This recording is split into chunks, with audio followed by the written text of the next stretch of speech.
കിട്ടുമ്പോൾ ഈ ചേച്ചി എങ്ങനെ വേണ്ടെന്ന് പറയും. നിങ്ങൾ തന്നെ പറയുക ഗൈസ്, വേറൊന്നുമല്ല. തിങ്കളാഴ്ച എൻ്റെ ഹസ്ബൻഡിന് എറണാകുളത്ത് മീറ്റിംഗ് ഉണ്ടായിരുന്നു. ഞാൻ നേരെ വീട്ടിലോട്ടും പോയി, ആൾ മീറ്റിങ്ങും പോയി കഴിഞ്ഞു. ഞാൻ വീട്ടിൽ നിന്ന് ഇറങ്ങി തിരിച്ച് വന്നപ്പോൾ ആൾ സ്റ്റുഡിയോയിലോട്ട് വിളിച്ചു. ഞാൻ എങ്ങനെ വേണ്ടെന്ന് പറയും. അവിടെ സ്റ്റുഡിയോയിലോട്ട് വിളിച്ചതല്ല, അവിടെ ഇരുന്ന് ബസ് സ്റ്റോപ്പ് അവിടെ വന്ന് ഇറങ്ങിയതാണ്. അപ്പം ഞാൻ ചോദിച്ചു, ചുമ്മാ ഒന്ന് സ്റ്റുഡിയോ കയറിയാലോ, വെറുതെ കയറാം. എന്നാ വാന്നും പറഞ്ഞ് കയറിയത് മാത്രമേ എനിക്ക് ഓർമ്മയുള്ളൂ ഗൈസ്.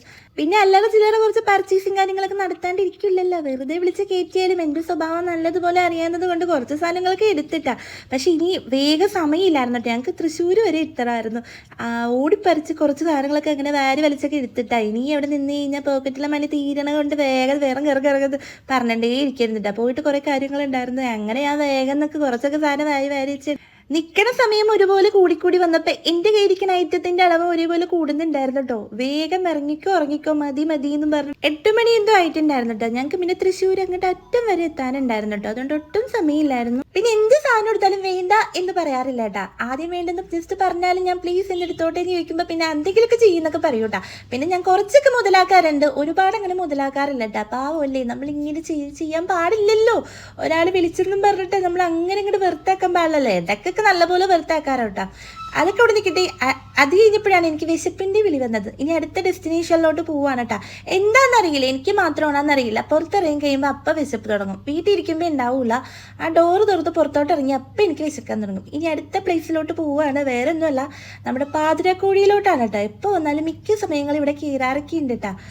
അപ്പം അങ്ങനെ കയറി നമ്മൾ ഫുഡൊക്കെ ഓർഡർ ചെയ്തിട്ട് ഇങ്ങനെ വെയിറ്റ് ചെയ്ത് കുറച്ച് നേരം ഇരിക്കണം. അതിൻ്റെ ഇടയ്ക്ക് നമുക്ക് സമയം പോകാൻ കുറച്ച് വർക്കും കാര്യങ്ങളൊക്കെ കൊണ്ടുവന്ന് തരൂട്ടായി. അതൊന്നും ചെയ്തില്ല. ഞങ്ങൾ പിന്നെ വർത്താനം പറഞ്ഞ് ഇങ്ങനെ ഇരിക്കാൻ കേട്ടാ.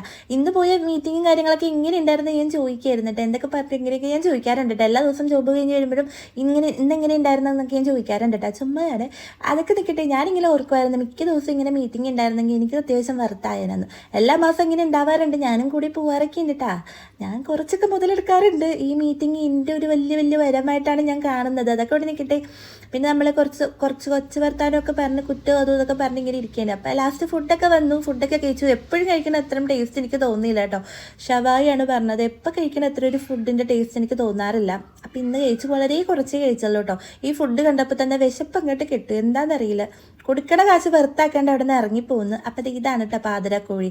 മിക്ക യൂട്യൂബേഴ്സിനെ ഇവിടെ ഇടയ്ക്ക് കാണാറൊക്കെ ഉണ്ട്. പിന്നെ ബ്ലോക്ക് എന്ന് പറഞ്ഞത് എറണാകുളത്തെ ബ്ലോക്ക് ഒടുക്കത്തെ ബ്ലോക്കായിരുന്നു കേട്ടോ. ഈ ബ്ലോക്കും കാര്യങ്ങളൊക്കെ കഴിഞ്ഞ് വെയിലെത്തുമ്പോഴത്തേക്ക് ഒരു 2 മണി അടുത്താകാറായിട്ടുണ്ട് കേട്ടോ. അപ്പോൾ ഇന്നത്തെ എൻ്റെ ബ്ലോഗ് ഇത്രയുള്ളൂ. ഇഷ്ടമായ കൂടാൻ മറക്കല്ലേ. അപ്പോൾ ഓക്കെ, ബൈ.